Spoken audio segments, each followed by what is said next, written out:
Draft Deeper podcast. This is your host, Nathan Grubel. Joining me, as always, is my producer, Kevin Black. Kevin, we are recording this on Sunday, June 6th, after what was one hell of an opening game to the second round for the 76ers, as they ended up losing a close one to the Atlanta Hawks. However, that game was not close for the majority of the time. Certainly enough to get into with that game. We also had Clippers Mavs game 7 this afternoon. We have the Clippers advancing to play the Jazz in the next round of the playoffs. What we want to do here is we kind of want to set the scene for the next round. We want to give a preview and we want to give our second round predictions. So, Kevin, you ready to toss a few opinions out there, give some predictions? You always know I am. So why don't we start with the hometown 76ers? Why don't we start there? So that was a rough game for Philly. You kind of said it to me before we hopped in here, and they got absolutely blasted on defense in that first game. We laid it out for the Atlanta Hawks when we talked about Trae Young in our original preview with the Hawks going up against the Knicks. We knew the Knicks couldn't play pick and roll defense very well at all, and Trae Young completely eviscerated New York.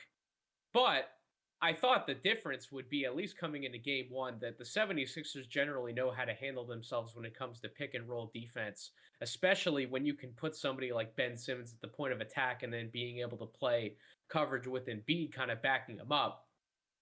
The 76ers didn't handle themselves well at all in pick and roll coverage with Trae Young, because they decided to play Danny Green at the point of attack. And you could just tell from the get-go that Trae was going to slash his way through that defensive scheme. He's way too quick for Danny Green. Danny can't keep up with him laterally anymore. And all Trae needed to do was get one step on him. And it got to the point where, yeah, they're obviously going to have Embiid sag off and drop back a little bit.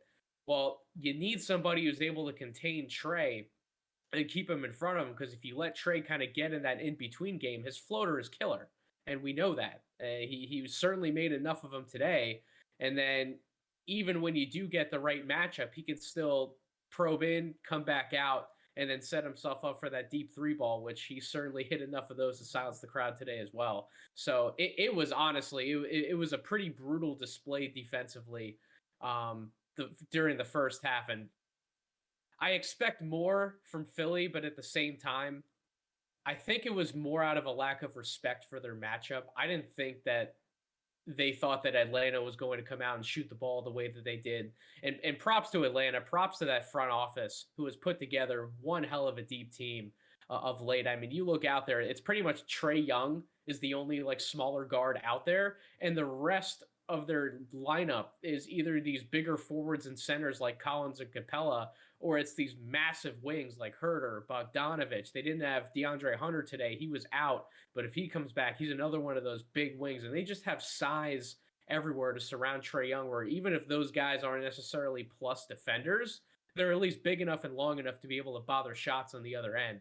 And probably, before I toss it over to you, Kevin, to kind of get some of your thoughts and where you think the series is going to go, I'll point out two more things. First of all, Solomon Hill did one hell of a job on Tobias Harris today. He completely took away Harris's confidence in terms of when he had the ball in his hands looking to make a play off the dribble, when he tried to drive and get into the lane. Hill was able to knock the ball away and make him uncomfortable on drives and make him turn the ball over. And that really got to Tobias for the rest of the game. Now, give Toby credit. He definitely picked it up towards the end of the second half, and he finished the game shooting the ball 8 for 12 from the field. But you could just tell by the eye test that Tobias was not his usual aggressive self. And without him being able to take guys off the dribble and make some of those tough shots, create offense, the only other guy who could create his shot on the floor was Embiid. And Embiid had a magnificent game today, but we knew that he had that injury coming in. If he's going to play, that's fine, because his meniscus tear isn't going to get any better in the playoffs. He's either going to play or he's not. But making him take that kind of load on his shoulders in game one and not having somebody else next to him to be able to create and generate offense when they need it, that was definitely a blow for the team. And then on Atlanta's side, I was really impressed with John Collins today. he wasn't scoring in volume. He wasn't getting as many touches maybe as he ultimately should have given his efficiency. But when he got his opportunities, he destroyed the 76ers. He was a vertical lob threat, completely outclassed Tobias Harris on that end. He was hitting open jump shots when he had them, when the 76ers were deciding to double off of him and leave him open from the perimeter. Collins was making them pay left and right. Then he's usually rebounding well in the glass. Certainly, some of his offensive putbacks really hurt the Sixers today as well. So those were a lot of my key takeaways from this first game. What are some of your thoughts, Kevin, just on the series as a whole today? What direction do you think it's going to go in? I don't know how much of the game you got to see today. Yeah, I didn't get to see too much of it, but I was able to look over the stats and kind of expand on your point about how Tobias Harris needed to be a better second wingman. I know I brought this up to you before the podcast, but like when Ben Simmons only has 7 field goal attempts in a game, that's not going to be good enough. And I know we have this discussion all the time about how he doesn't need a 3-point shot, right? He doesn't even need a jump shot, in your opinion, as long as he stays aggressive. Correct. But he didn't. When you only shoot the ball 7 times, then I thought he had 10 free throws, so I'm assuming that at maximum, because I didn't get to watch the game, but at maximum he took 12 shots this game. You're paying a guy the max to be one of your, if not your star, and you just take 12 shots. That's just not good enough. And I know that Danny Green had a bad game. Tobias didn't look great overall, but Ben Simmons has to decide if he wants to be aggressive this series. And if he doesn't want to be aggressive this series, then they're not going to beat this Atlanta team, because this Atlanta team's a real team. Like, we talk about how Philly is probably the second favorite to make it out of the East, because they're a very well-rounded team, great defensively, right, with Simmons and Seibel. But Trae Young is just good enough to be better than the defense. He is. And they have to match that energy. And if they don't match the energy, it's going to be over for them. That being said, I think this is an outlier. I do think Philly ends up taking it in 5. I don't see them losing, I see them losing another game, but I don't think they will, because I think this is a good wake-up call. And I'm glad it happened now rather than, like, down the road. Because I think this is good, like, hey, we need to get our shit together. Would you say that's probably fair or no? Yeah, it was a fantastic wake-up call. Yeah. And it certainly served as one. In the second half, when the Sixers launched that massive comeback, they were swarming Atlanta on defense, playing a full court press style, barely even letting them inbound the ball. And that was the kind of effort and intensity. Not saying that an NBA team needs to play full court press for the entire length of the game, but even Coach David Thorpe on Twitter today was talking about how sometimes you just need these NBA teams to embrace playing a full quarter, like an intermediate press at times, just to offer a different style and a different look at an opposing team, and teams who can take advantage of that with their size, length, and athleticism, and are able to deploy that a little more often than not going to it at all. It's just something that benefits you. It's something that not every NBA team looks to go to, or sometimes even at all. So that level of effort and intensity that was behind some of those presses just needed to be there all game long, and it wasn't. The intensity wasn't there on defense for virtually the entire first half, and the Hawks took advantage. And you can kind of tell when Trae Young feels disrespected in a matchup, because for as much as you and I praised him on our last podcast when we did like a first round check-in, talking about how he's been running the team so much better as a floor general, not necessarily being the score first point guard that he wanted to be when he first came into the league, or handing out assists and passes only when he felt that the other guy was going to be able to make the shot. You get the impression that when Trae feels disrespected, he's going to come out and definitely go to more of that scoring attack that he's used to, but he's doing it so much more efficiently now. He's not just gunning at you, bringing the ball right up half court and launching a three as soon as he's by the logo. He's probing the defense, bringing the ball in and out, making sure he's getting other guys involved, but he's being patient, and split second when he sees an opening, he's taking advantage of it, and then he's looking at one of those other guys on the other team saying, hey, I'm here. You need to respect me as a shot maker, not necessarily just a point guard. And he did a great job of establishing his dominance on the offensive end today. And I give him a lot of credit. I don't think Philly was fully prepared to deal with how well he was going to be able to play offense as a whole. 31 points, 8 assists, only 1 turnover on the game, and it was a lot of his passing and his encouraged ball movement that got a lot of those other wings open for 3-point shots. The I mean the percentage that Atlanta was able to shoot today from three was ridiculous. So I was really pleased with what I saw from Atlanta. That being said, you and I agree. I think Philly's ultimately going to take this series. I think you and I both have them down to take this series in 6 games. But yeah, I absolutely envision this series going at least six. It wouldn't even surprise me if it made it to a seventh game, to be honest, because I think if Atlanta gets hot, they can be that explosive on offense. And Capella probably did as good of a job as he was going to do today on Embiid, but it's funny. We talked about last podcast on the check-in how Portland was doing a good job defensively, just in terms of forcing the ball into Jokic's hands inside the arc, making him rack up twos. Like, yeah, that's fine. Jokic was putting points on the board, but if you're able to go down to the other end, pass the ball around, swing it around, and hit a bunch of open threes greater than two. And you really saw that take effect for Atlanta today. I'm not quite sure if that was in their strategy. I don't know if that's definitely what they wanted to happen, if they wanted to give Embiid everything he could handle, but it still worked out that same way, and it worked to their benefit. They were able to win this game because they were just able to shoot the ball much more effectively from the perimeter. So yeah, I think it's definitely going to go at least 7 games. I mean, at least 6 games. Wouldn't surprise me if it went to a seventh. But yeah, what an impressive showing for Atlanta today. And I think if you're Philly and you're Doc Rivers, first of all, you better have Ben Simmons coming out playing Trae Young as much as possible defensively in game two. And you better have him playing Trae one-on-one as much as possible, not relying on this trap defense as soon as Trae Young steps above half court, because Trae's so good of a passer. He's so instinctual, so quick of a passer that if you give him any kind of lane, if you bring that double too early, he's going to find the next guy. And Atlanta proved today that if they're playing with guys like Bogdanovich, Herter, these are also more than capable secondary playmakers who they will make the extra pass if needed. So if there's another guy who's open for the better shot, I mean, once you double Trae at the top of the court and Trae has that passing lane, he's able to get the ball away without turning it over, it's like the domino effect for everybody else to get involved and get a clean shot. So Philly really has to make sure that they're playing as good of one-on-one defense as possible, stay home on their man. But to do that, you have to have the right people guarding in the correct matchups. And that starts with Ben guarding Trae. I don't know how you feel about any of that, Kevin, and what adjustments you might look for Philly to possibly make in the second game. Yeah, no, I agree with that. I have 2 questions actually for you. One is, Yep. since I didn't get to watch the game, how did Embiid look today in terms of like his health?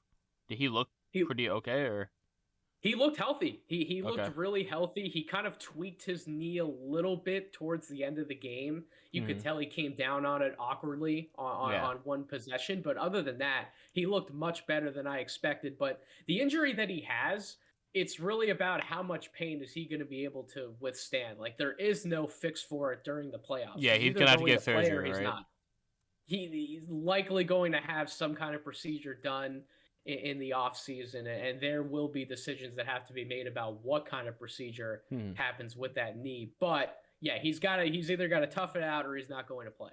Okay. My second question is, what do you think Philly needs to do in terms of like their lineup? Do you think it stay the same for game 2, or do you think we switch it up?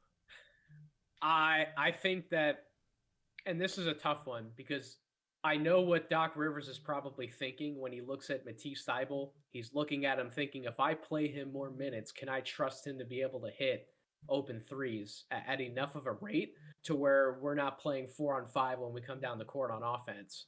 However, if Danny Green isn't going to hit anything and he's going to go 2 of 7 from the field, 0 for 4 from 3, and he's going to not give you quite as much defensive value as you'd expect from him, certainly as not as much as somebody like Matisse, I think that's definitely something that Doc needs to go to. I think we need to see a little more of Matisse sooner if Danny's not going to be able to provide enough value, particularly on offense, spreading the floor and hitting shots. So that's definitely one adjustment I'd look for them to make. And also, for God's sakes, Doc, please no all bench lineups in the playoffs. That was the other criticism that was all over social media today, was that when Doc went to these all bench lineups, wasn't mixing and matching with some of his starters or some of his other star caliber players.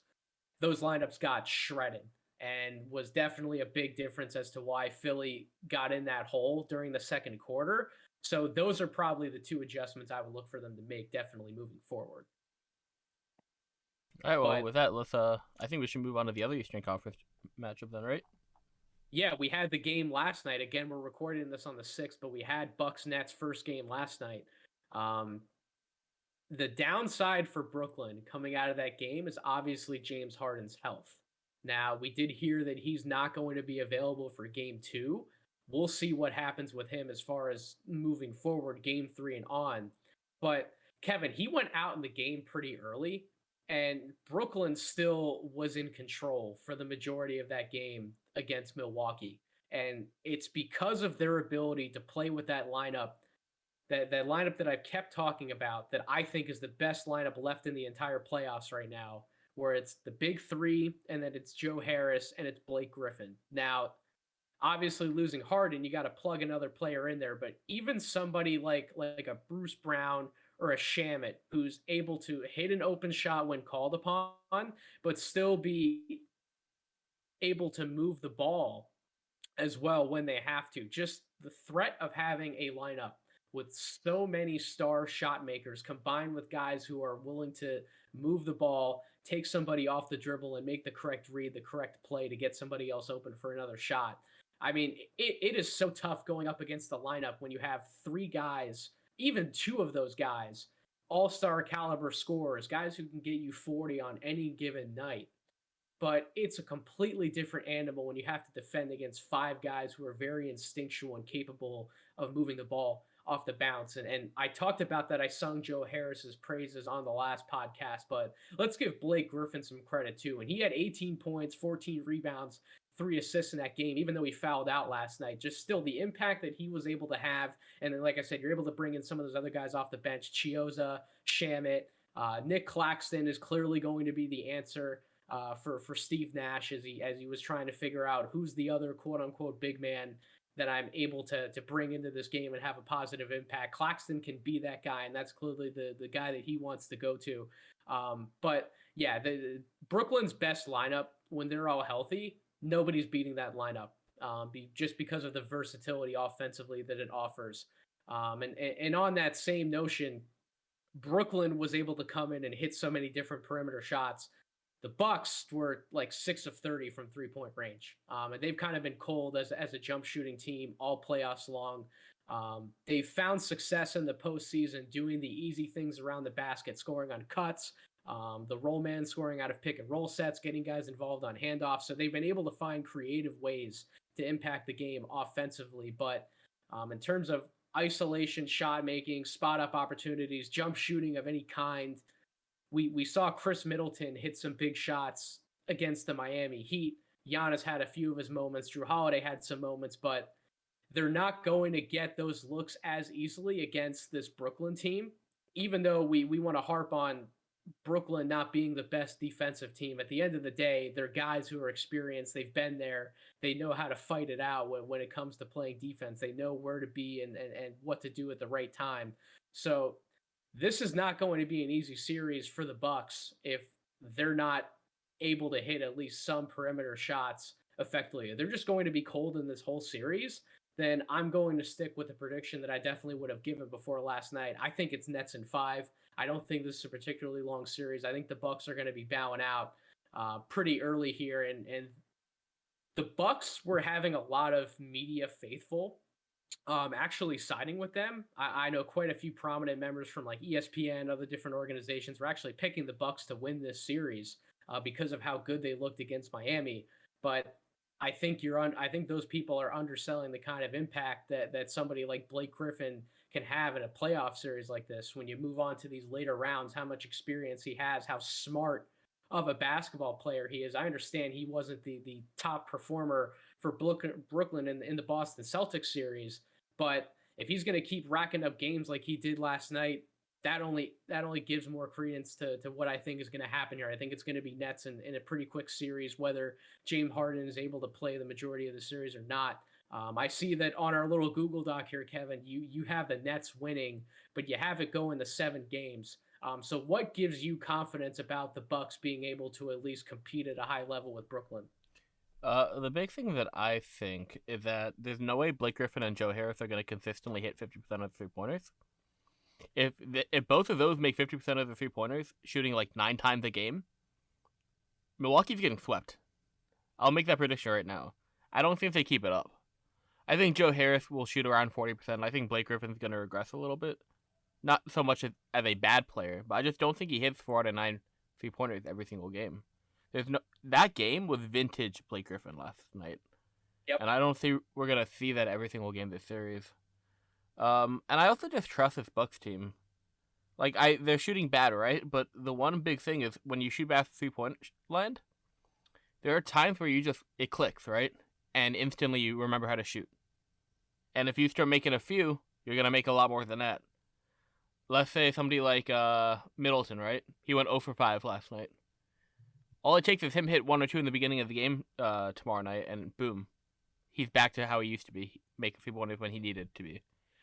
But that being said, I definitely said the Bucks or the Nets in 7 was my opinion before last night's game, and I'm sticking true to it because I don't feel like I should have game 1 bias. If I had to make an updated prediction now, I actually do think the Nets are going to win in 6. The Bucks team there's something about them, and I thought Miami would expose it, right? I talked about that all the time. I don't think the Bucks team is as good as last year. I don't know what it is. It may be, I know you mentioned on Twitter, right? Didn't you tweet about Budenholzer having lineup issues? Yeah, Coach Bud definitely hasn't been the best coach when it comes to actually planning what he's going to do with rotations, what guys he's going to have in his rotation, especially deeper in the playoffs. You definitely saw that, like I mentioned, some of those lineups that Doc threw out today for the Sixers. I think that was at times worse than what I've seen for Bud, but Bud's definitely had that problem. To me, where the Bucks are really going to make a mark in this series, if they're going to make one, they've been second in terms of total defense per synergy stats in the playoffs so far. That trend has to continue. That has to be what they hang their hat on. They need to be able to guard their matchups one-on-one, stay home on some of those other guys, and not let the players, not let Joe Harris and Blake Griffin or somebody like Landry Shamet, they can't let those other guys beat them as much as they have. That to me is really what's going to decide this series. If the other guys are able to impact the game in such a positive way on both ends of the floor, then Milwaukee doesn't stand a chance. Kyrie Irving, Kevin Durant, and if James Harden can play in this series, they're going to get theirs. There's nothing you can do about it. It is what it is. You guard them as best as you can one-on-one. You can't bring consistent double teams because all 3 of those guys are smart enough to whip the ball wherever it needs to go. You got to stay home in your matchup and live with the results. But you can't let those other guys, if you're able to force the ball out of their hands and it goes in the hands of a Joe Harris, a Landry Shamet, a Nick Claxton, you cannot let those other guys make a play off the bounce where they're able to get the ball back into the hands of one of those stars and set them up for a shot that's even easier than what they would have had in an isolation set. You can't be turning the ball over. You can't let Brooklyn run out in transition where, again, you have these star-level playmakers who are going to fill the lanes correctly and make the right decision in transition. You can't give Brooklyn the easy stuff. You have to make them work for everything, and that includes the role players. So if Milwaukee's able to make better defensive adjustments heading into Game 2, which I will be curious to see, and I'll be watching Game 2 a lot more closely than I was able to watch Game 1. I didn't see every single minute of Game 1, but that's really what I'm going to be looking at. That's kind of what I said when we were talking about a little more of a preview for this series as well on our last pod. I wanted to see how Milwaukee was able to match up with Brooklyn defensively, and that still holds true. That has to be their calling card, or else they're going to get blown off the floor by this Nets team.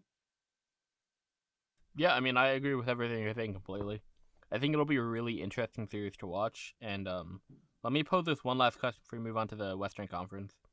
Who do you think the one player in Milwaukee is? Obviously, you can't say Giannis because he's been great. But who's the one player that really needs to step up? Do you think it's Middleton, or do you think it's somebody else?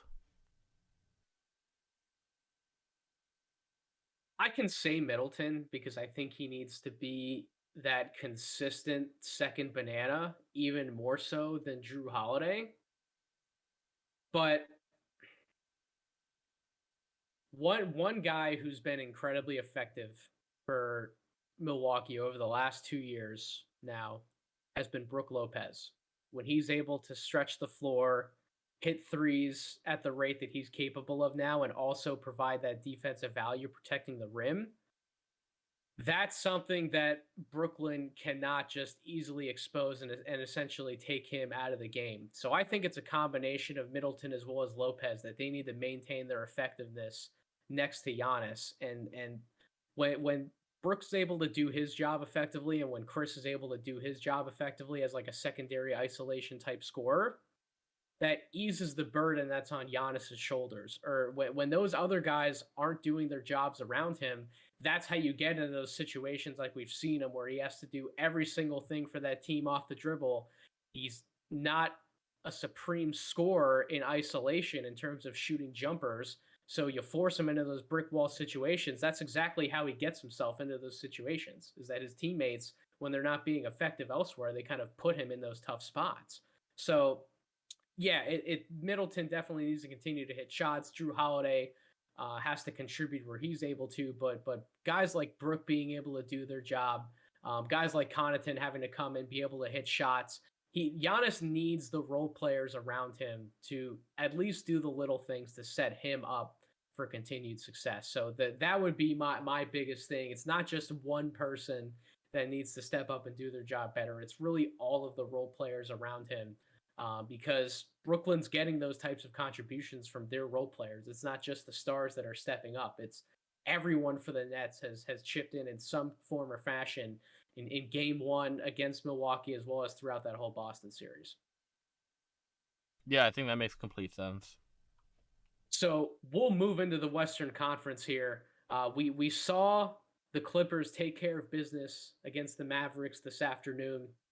Really, again, we want to talk about individual contributions versus team contributions. Luka, we know he had the 14 assists today. He obviously had the 40-plus point performance, but it just seemed like down the stretch, it was the Luka Doncic show. He was treating the game. I saw Gary Neal actually post on Facebook. He was treating it like a summer pro-am. And to an extent, I actually agree. He was looking for way too much in isolation. He was trying to back guys down, go to those one-legged pull-ups a little too often, trying to do way too much getting to the basket.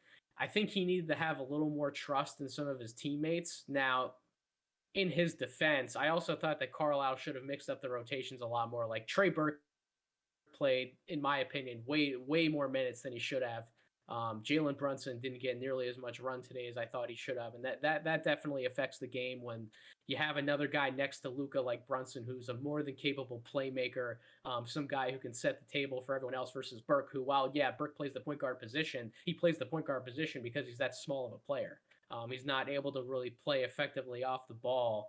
He's there as a scorer, but he's not really there as a table setter and an initiator of offense.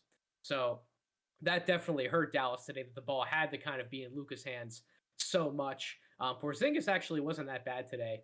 I got to give him a little credit there, but still, it was pretty much Luka versus what turned out to be an entire Clippers team. Morris was stepping up, hitting big shots. Reggie Jackson stepped up and hit a ton of big threes today. Paul George did his job, chipping in the assist total along with what he was able to score. And then obviously Kawhi down the stretch, his two-way presence definitely helped the Clippers win that game today. So it didn't turn out the way that I thought. I thought the Clippers would be able to much better handle the Mavericks, but give Luka all of his props. He certainly balled out in this series. We know that he's a superstar in waiting. He's one of the better players we have in the game today. But the Clippers were too much, and they're going to be going on to face another complete team in the Utah Jazz. And they're led by Donovan Mitchell, who is a stone cold killer. You put the ball in his hands, he's going to tell everyone to get out of his way. an isolation shot maker, someone who can also get everybody else involved. They obviously have their secondary playmakers like Joe Ingles, Mike Conley. You have guys who can come off the bench and hit big shots like Clarkson. And then you have Rudy Gobert manning the middle. And man, I picked Jazz in 6 specifically in this series. I don't know how I fully feel about that. I could even go to Jazz in 5. Kevin, I think you have Jazz in 5 here in our doc. Why don't you talk to me a little bit about what you think might happen in this series? Let me open up with this. What I saw from Kawhi the last 3 games, kind of like set in stone how good of a player Kawhi is. Yep. The last 2 years have been a little bit rough for Kawhi. I think everybody can agree. Like, he still put up his numbers, right? But it's not the typical, like, dominant team atmosphere that a team with Kawhi's used to. But these last 2 games, Kawhi's just taken over completely and shown everybody in the media and all the fans, hey, I'm still here. I'm still Kawhi. And I think that's a big thing to take away from the Dallas Clippers series. We were talking about how Luka was so great the entire series, and Kawhi's like, no, I'm that guy. Luka's gonna be that guy, but I'm that guy right now. But moving on to the Clippers Jazz series, as good as Kawhi has been, just like I felt a little bit weird about the Lakers this year, I just think there's something wrong with the Clippers team. I don't think they're as good of a team as the Jazz. And realistically, I think if Luka was 100% healthy, and I think if he had any help, they don't win that series against Dallas. I mean, the team just looks like it has issues, and I don't want to hate on Tyronn Lue because everything I hear is a great guy, right? Championship coach. But he doesn't look like he has the same level of control over that team as Doc does, and that is expected. Doc's one of the all-time greats. He's been around forever, right? But I don't know. I think that the Jazz are more of a complete team. Gobert is my defensive player of the year. I think you're a Ben Simmons guy who should be the defensive player of the year. Donovan Mitchell's great. He's finally rebounded off that ankle injury. I think the role players are good. They have 2 Sixth Man of the Year winners as far as I'm concerned with Ingles and Clarkson.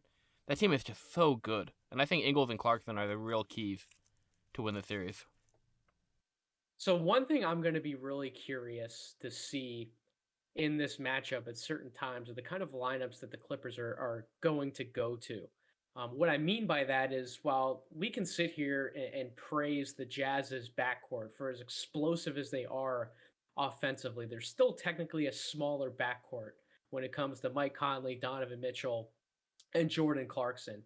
Conley and Mitchell both being about 6'1". Obviously, Mitchell is built as a guard. I'm not taking anything away from him in terms of his bulk and his physique, but just height and lengthwise, he's not the biggest of guards. Conley, all obviously the same way. Clarkson is taller and a little longer than both of those guys, but his body isn't built in the same way, particularly as like a Donovan Mitchell.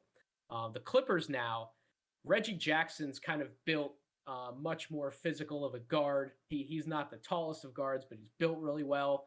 They have 2 other guys who I didn't even mention, Kevin, before at the top of this when we started talking about the Clippers and their performance today. But 2 unsung heroes from the Mavericks game would be Terrence Mann and Luke Kennard, both guards with size.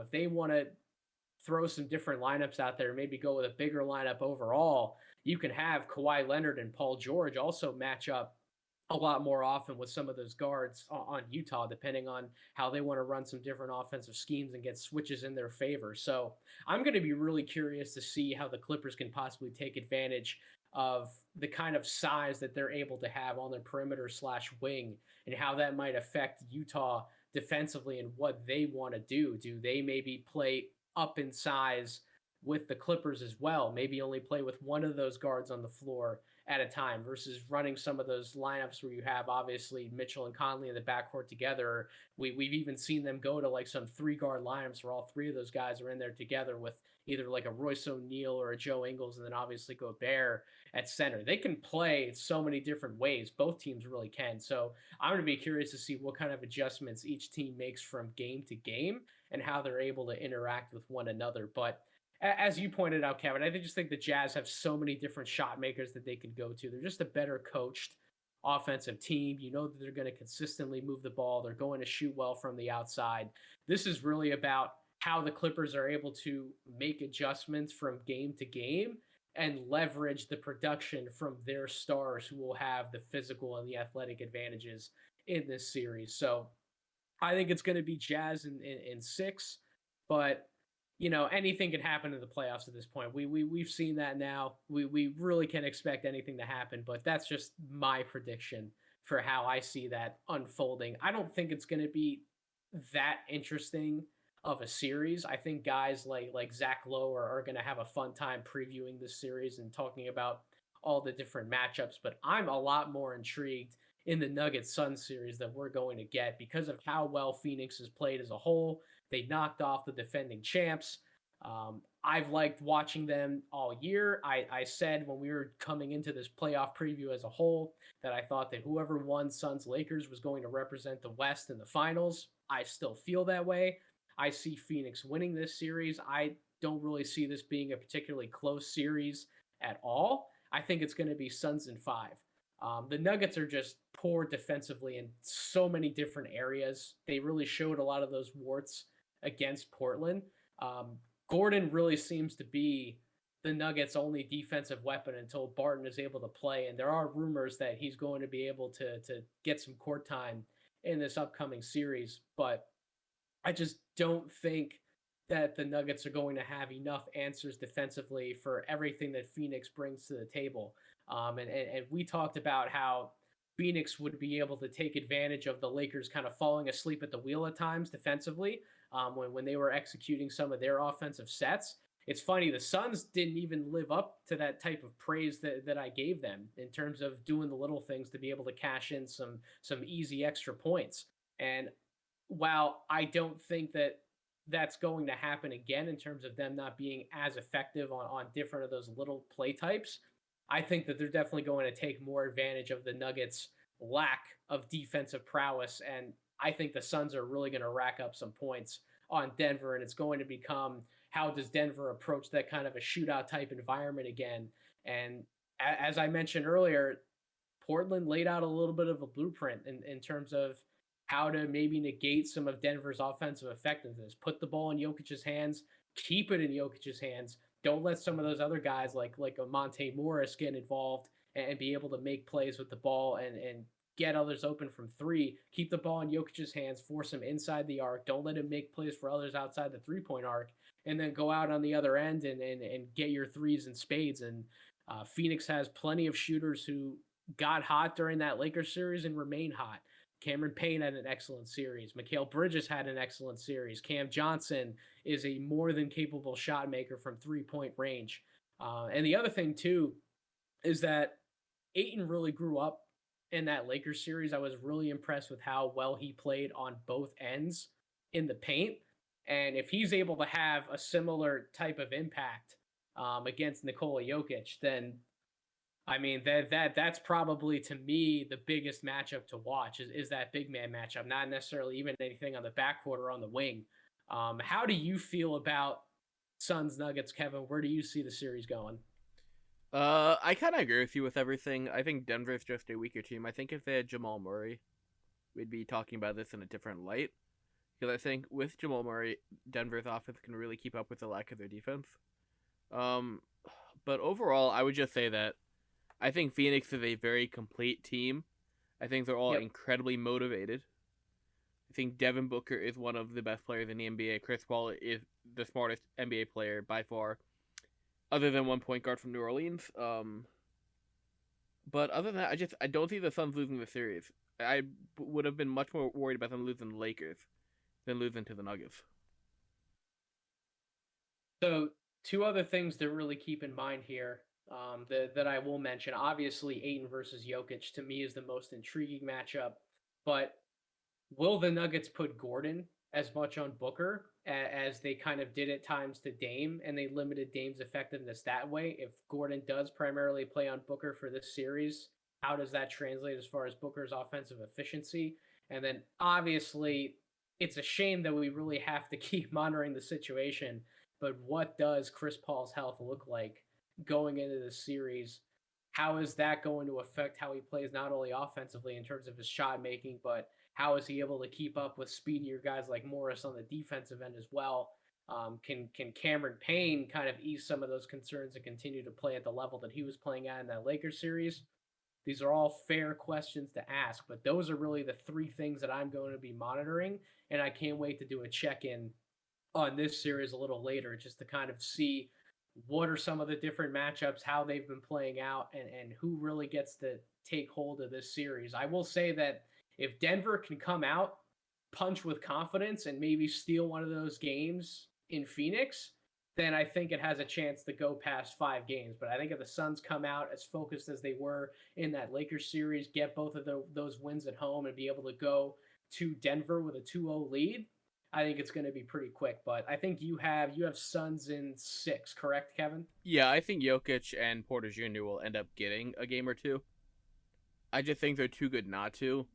But overall, I just think Phoenix is a deeper team. I also would believe that there's a possibility that Chris Paul's going to be not rested per se this series, but I don't think he's going to play the full amount that he usually would unless it gets dire. And I think that's the right thing to do. Let him take the series off for a little bit. If he gets to the point where you need him, put him back in, but try and ease him a little bit this series because they're going to need him for the finals if they make it that far. I agree with that. And I think you get away with playing Chris Paul while Campazzo's in the game for Denver. I think once Denver makes a move to go to somebody like Monte Morris off the bench, I'm not sure you want Chris Paul chasing somebody like him around, and having to rely on him as being this offensive and defensive guy going up against somebody like Monte Morris. So I agree with that. I would definitely try to conserve Chris as much as you possibly can, especially with the Nuggets being without Jamal Murray. You mentioned Michael Porter. I guess he's technically a question mark too. Can Porter maintain the hot shooting that he had in that last series? He was 54% shooting from the field and 41.5% from three. So if he's making shots at that level in this series, that obviously poses a problem for Phoenix. But I think Mikal Bridges is going to get that defensive assignment, and I trust Bridges to get the job done against Porter, at least done well enough, as much as you can, right? Like Porter's a 6'10" forward with a sweet shooting stroke. Like there are going to be games or moments where he's going to get his. But I think overall, Bridges is definitely someone you want in the foxhole going to war against somebody who's as talented of a scorer as Porter is. So yeah, we've beat the drum at this point about how the Suns are such a complete team. They have weapons, they have answers for everything that you can throw at them. I just see more of that in this series. I think it's going to be pretty quick. So that pretty much wraps up what we wanted to talk about heading into the second round of the playoffs. We'll do another check-in pod kind of in the middle of the second round here, similar to what we did in the first round. But we thank you so much for your support, your willingness to listen and tune into our podcast. We're definitely going to have some more draft coverage this week as well. We have a special guest, Simon Rath, coming on to talk about some of his favorite guard prospects, most notably Sharif Cooper and Bones Highland. I've avoided talking about a few of those guys like them of late because I wanted to get Simon on to give some of his perspective as far as what I was seeing on social media. I mean, he was definitely first on some of those guys in terms of really educating even me about some of their games and their draft equity. So that conversation is going to be awesome. I can't wait to get that out to you guys as well. In the meantime, make sure you're subscribed to the podcast feed so you don't miss that one wherever you get your podcast, Apple Podcasts, Spotify, YouTube. Follow us on Twitter @DraftDeeper. I'm firing off tweets constantly during the playoffs as well as with any prospect thoughts that I want to chip in on as we're fully in draft season here. Participate with me on there, get in the conversation. I love talking to you guys. And just thank you so much for your continued support to this podcast. It really means a lot. Enjoy the playoff basketball. Enjoy going deeper in some of these prospect evaluations. I look forward to checking back in later in the week. Have a good one.